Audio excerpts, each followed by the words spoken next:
role that the Israeli army played in the Haiti disaster, earthquake, the fact that they very quickly sent a military hospital that's set up on the ground.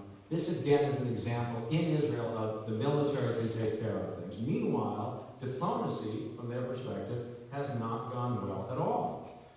All the Oslo process of the mid-1990s, all the efforts to negotiate peace have been big failures. So from a kind of narrow Israeli perspective, military action has worked. Now obviously, that's a pretty narrow perspective, but I'm telling you, it's a strong feeling. And it's interesting and important, not just on its own, but because there is a larger issue hanging over the whole region, and that has to do with Iran.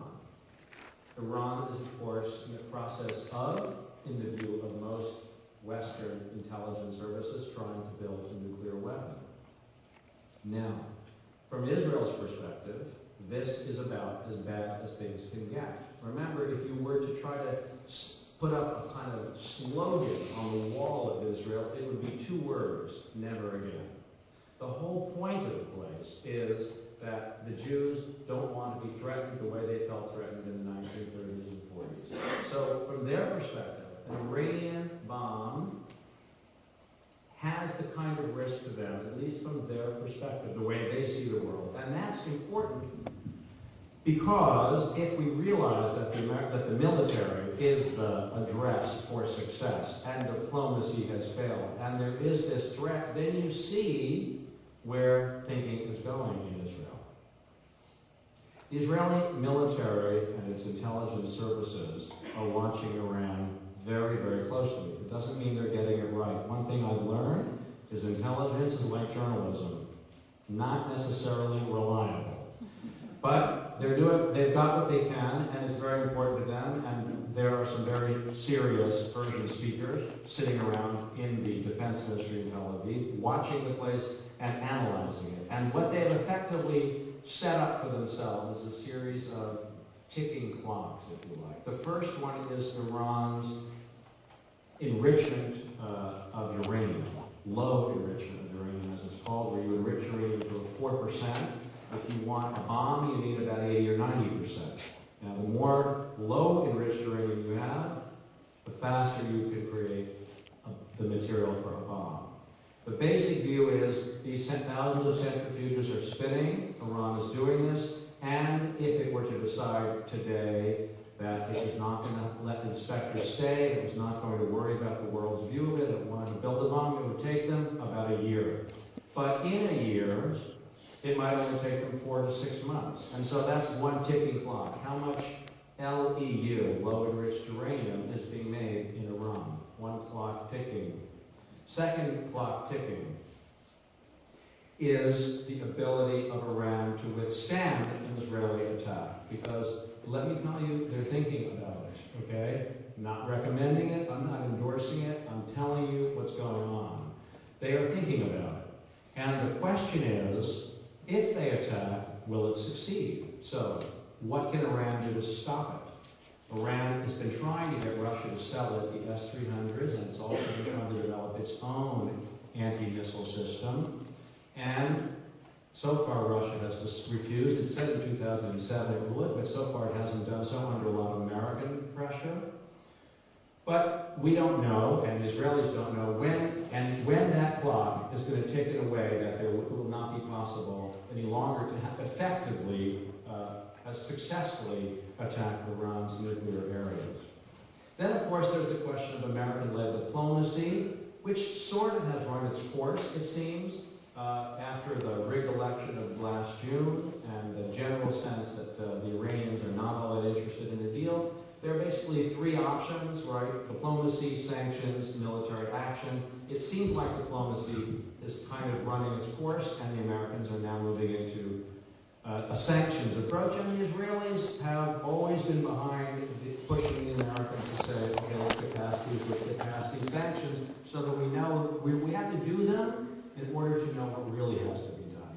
Now, there are splits within both the Americans and among the Israelis. Nothing is uniform. There's a lot of discussion, but I'd say broadly, the Israelis are much more bullish on military action than on sanctions, except they do believe that the Iranian economy is weak strong set of sanctions that are truly internationally observed could bite into Iran in a way that would affect their nuclear policy. There's a fairly strong feeling in Israel for that, and I don't think anyone's about to attack Iran in the next 6 months, shall we say. But let's talk again then. And then finally, the other ticking clock is Israel's ability to withstand a counterattack from Lebanon, where Hezbollah has tens of thousands of rockets waiting underground, and also Hamas in Gaza. So what Israel expects is if it ends up attacking Iran, that there will be a counterattack from their neighbors. And will they be able to withstand those rockets? They're working on 3 sets of counter-rocket systems. Iron Dome, David Flynn, they've got all these names, and they are, again, a year away, 10 months away, that kind of thing, depending on short range, medium, or long range. So those are the ticking clocks. Watching 4 ticking clocks can make anybody nervous and confused, and I would say that they are both. Into this mix, in trying to understand whether Israel might actually take that step, is its relationship with the United States. As I said a few minutes ago, it has improved markedly, and I think that they have gotten more on the same page about Iran. That may be good or bad from your perspective. I would say that the American administration came in with a much greater interest in diplomacy toward Iran and has drifted away from that point of view, more toward the Israeli perspective. Again, I don't endorse it, but I do tell you that that's where we are. At the same time, this settlement problem has been such a powerful issue between Israel and the United States, between, of course, Israel and the Palestinians. And what I've spent a fair amount of time looking at the settlements over the last 6 or 8 months. My colleague Isabel Kirshner and I have been writing about them and talking to them. And to me, one of the things that is so striking is their unrelenting determination to do what they want to do, which is to build more settlements in the West Bank. In my whatever number of years I've been as a reporter, one of the things that has struck me is history is made by people who never stop. And these people do not stop. They are completely and totally devoted to it.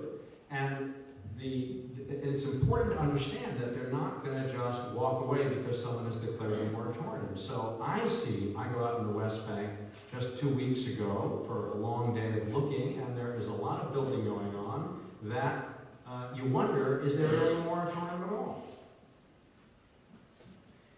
But of course, within Israel, in theory, there is a decision to walk away from this because if they want a Jewish democratic state, they can't have Jewish and democratic and hold on to the entire West Bank. It just won't be. There'll be half the people who live under their power will be non-Jewish, and that's not a democracy because they won't give them a vote. So there are some people in Israel who say, I'll take the Jewish part, I'm not that worried about democracy, but the bulk of the people want to try to square the circle.